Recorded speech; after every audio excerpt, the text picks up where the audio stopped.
Welcome to the deep dive. So today we're returning to this central frustration in U.S. healthcare. We've talked about two huge structural problems, that 1997 residency cap, which artificially limits the number of doctors we have, and the 85% medical loss ratio, the MLR, which caps how much profit an insurer can make. But the question you keep asking us, and look, it's a super cynical, but I think very necessary question, is this. Even if Congress somehow fixes those two laws, will the giant insurance companies, the oligopoly, actually pass those savings on to you? Or do they just, pocket the difference? That's the right question to be asking, and that cynicism is completely warranted. Because if you look at the history, the data suggests no, they won't pass the savings on. The few big players who control the market have built a system that's just designed to absorb any kind of efficiency. If costs go down, premiums stay high, their profit margins just get bigger. And to really get how they pull this off, you have to look past the surface regulations and see the defensive walls they've built. We're talking about three interlocking barriers. First, there's this sophisticated shell game they run, mostly with pharmacy benefit managers. Second, the Oligopoly Trap itself, which is all about massive vertical integration. And finally, the fact that they just welded shut the forbidden exit, the one competitive solution that could actually force their hand. Okay, let's start with that shell game. You mentioned PBMs. Pharmacy benefit managers. I mean, it's got to be the most boring acronym in all of healthcare. It sounds boring, and that's probably intentional. Right, sounds like some administrative thing. But you're saying it's actually the key to how they extract profit. So walk us through it. What is a PBM? The easiest way to think of a PBM is like a real estate agent for prescription drugs. A real estate agent. Exactly. An insurance company, they don't want to negotiate with hundreds of drug manufacturers one-on-one.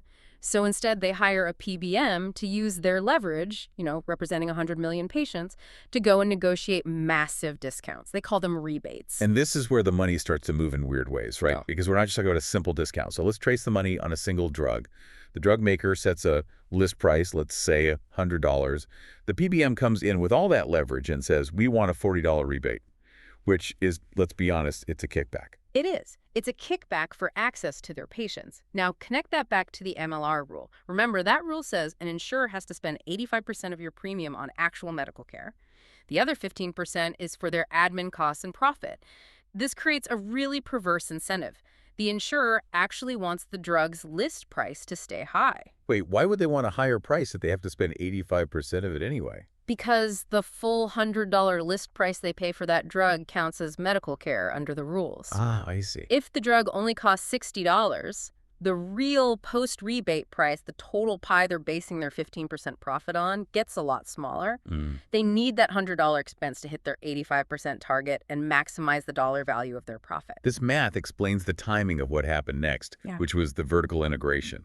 I mean, right after the ACA passed in 2010, you see this huge shift. A massive shift. The insurers just started buying up all the big PBMs. This is what our sources call the Taproot connection. It was incredibly fast and very strategic. So today, you have these closed loops. CVS owns Aetna, but it also owns Caremark, the PBM. Wow. Cigna owns Express Scripts. United Health owns Optum. They basically built a financial laundromat. So here's the shell game. Aetna, the regulated insurer, pays its own sister company, Caremark, the full $100 for the drug.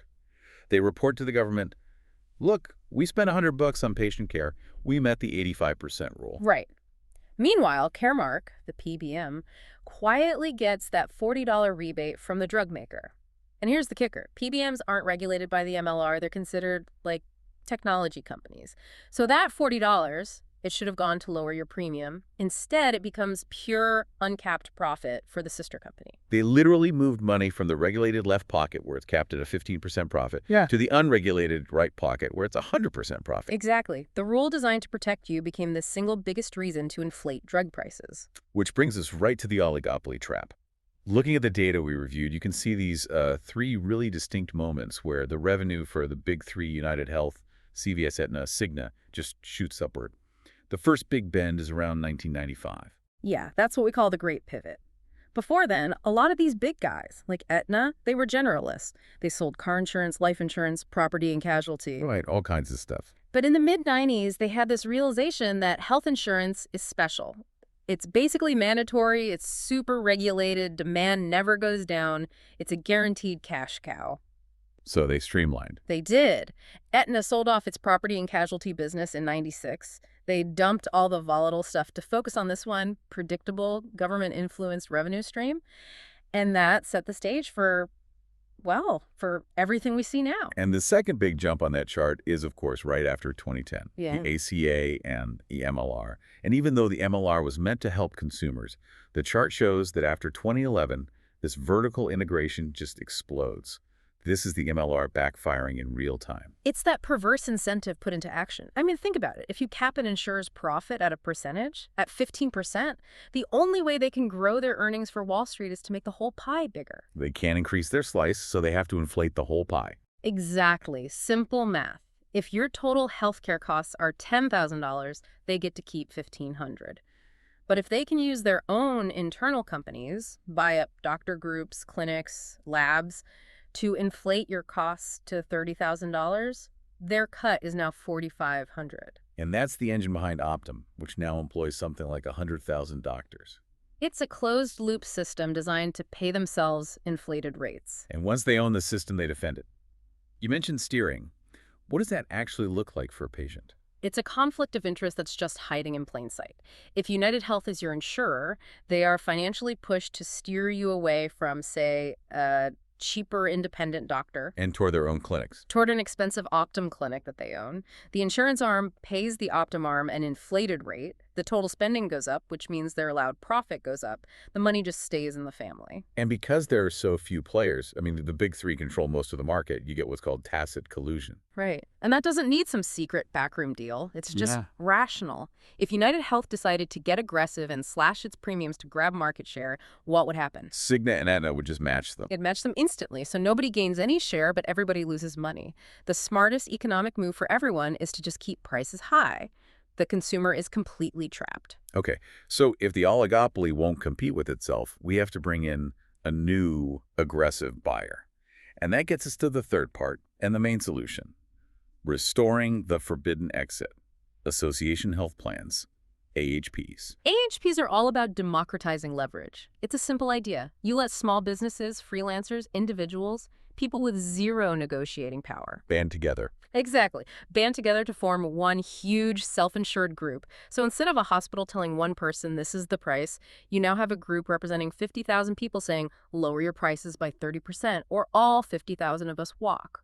And the real power here, the thing the oligopoly can't do because of the MLR, is shared savings. Let's use that MRI example. An AHP can tell its member, look, the MRI at the big hospital costs $3,000. But if you go to this independent imaging center, it only costs $500. Now, in the old system, the insurer hated that.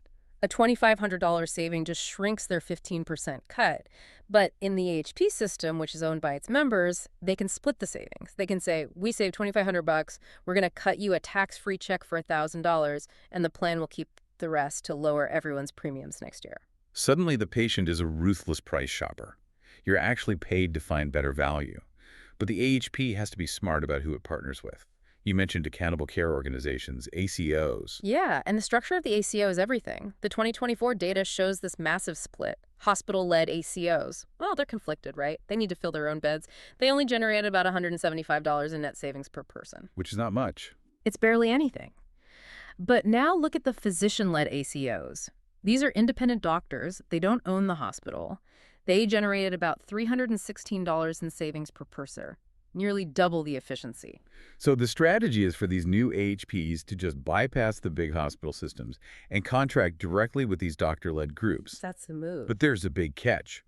Regulators locked this door for a reason. Yeah. In April 2024, the Department of Labor basically killed the AHP expansion. The fear was adverse selection, that all the healthy people would run to these new cheap plans, leaving the ACA pools with only the sickest patients, causing the whole system to collapse. Junk insurance. And that's a legitimate concern. This is why just deregulation on its own is not the answer. You can't just unleash these things without guardrails. We need what our sources call a clean AHP standard. Okay, what does that look like? Two things. First, solvency. AHPs have to be treated like real insurance companies, admitted carriers with the same capital requirements. So if they fail, a state guarantee fund steps in. Patients and doctors don't get left holding the bag. And second, No hollow plans. They have to cover the same essential health benefits as any ACA plan. The savings have to come from bargaining power. not from denying cancer treatments. So, okay, let's say we get these clean, solvent AHPs. We still have this transition problem, the valley of death. The old system is built on all these hidden cross-subsidies. If you pull them out too fast, the whole thing could collapse. Right. You have to engineer a bridge to get across that valley. Our sources had two specific plans. First, for rural hospitals. They overcharge on the 92% of their business that's predictable, knee replacements, things like that, to pay for the 8% that's unpredictable and loses money, the ER and the ICU. So if an AHP takes all the profitable surgeries away, that hospital goes bankrupt. Correct. So you use the fire station model. You stop pretending the ER is a business. You fund that unpredictable 8% directly with a transparent standby subsidy, just like you fund a fire station. And in exchange for that guaranteed money, the hospital agrees to charge honest, much lower prices for all the routine stuff. And the second plan deals with the risk pool, protecting the sick people in the ACA plans. The main model. It's basically an invisible high-risk pool. It's a reinsurance fund. All insurers, the new AHPs and the old ACA plans, can voluntarily cede their most expensive patients to a state-funded pool for, say, 3 to 5 years. The catastrophic costs for those patients get covered by this bridge fund, not by their neighbors' premiums. And the patient never even knows. Their care is totally seamless. This stabilizes premiums for everyone until the new competitive market brings the whole cost of care down. But for those small AHPs to really compete, they need one more tool. The drug price equalizer, most favored nation, or MFN. MFN is so simple, but it's a game changer. It just says that drug companies have to sell their drugs in the U.S. for the same price they sell them for in, say, Europe. So if Ozempic costs $350 in Germany, that's the max price here, period. It creates a public reference price. And what that does is it democratizes pricing power. A tiny AHP with 5,000 members doesn't need a giant PBM to get a good deal anymore. They just pay the public price. It completely guts the PBM rebate scheme. Which brings us to the endgame vision, the general contractor shift. In the old world, the big hospital system was the general contractor for your care. But asking them to lower costs is like asking a cement company to design a building that uses less cement. Their whole incentive is to use more of their own product. It's a fundamental conflict of interest. The new world, with these clean AHPs, makes the physician-led ACO the architect. Since the independent doctor doesn't own the hospital, their only incentive is shared savings. They become obsessed with finding the best, most efficient subcontractors, the best surgery center, the best imaging clinic at the lowest price. And that creates a powerful new alliance. Let's take a knee replacement. Old way.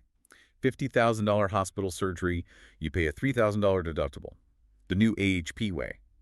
Your doctor sends you to a specialized surgery center that does it for $15,000 with better outcomes. Because the AHP just saved $35,000, they use shared savings to waive your deductible entirely. Now the patient, the doctor, and the insurer are all perfectly aligned. Everyone wants the highest quality at the lowest price. The only loser in that equation is the bloated hospital monopoly. So when you boil it all down, fixing this system requires pulling on this three-legged stool of reform all at the same time. First, supply. Lift the residency cap, get more doctors. Second, incentives. Repeal the MLR to kill the cost-plus inflation model. And third, competition. Restore those clean, regulated AHPs to bring new aggressive buyers into the market. Yeah, and the goal isn't just to slash spending tomorrow and cause chaos.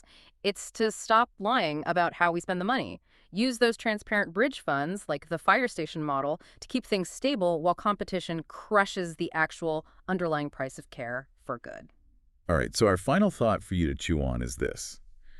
Vertical integration insurers buying up PBMs and doctor groups is the cartel's #1 defense. So if the government is basically paralyzed and if it can't pass major drug price reform because of the Senate rules and the lobbying money, how long until the big three are so completely integrated that they become, in effect, private single-payer systems?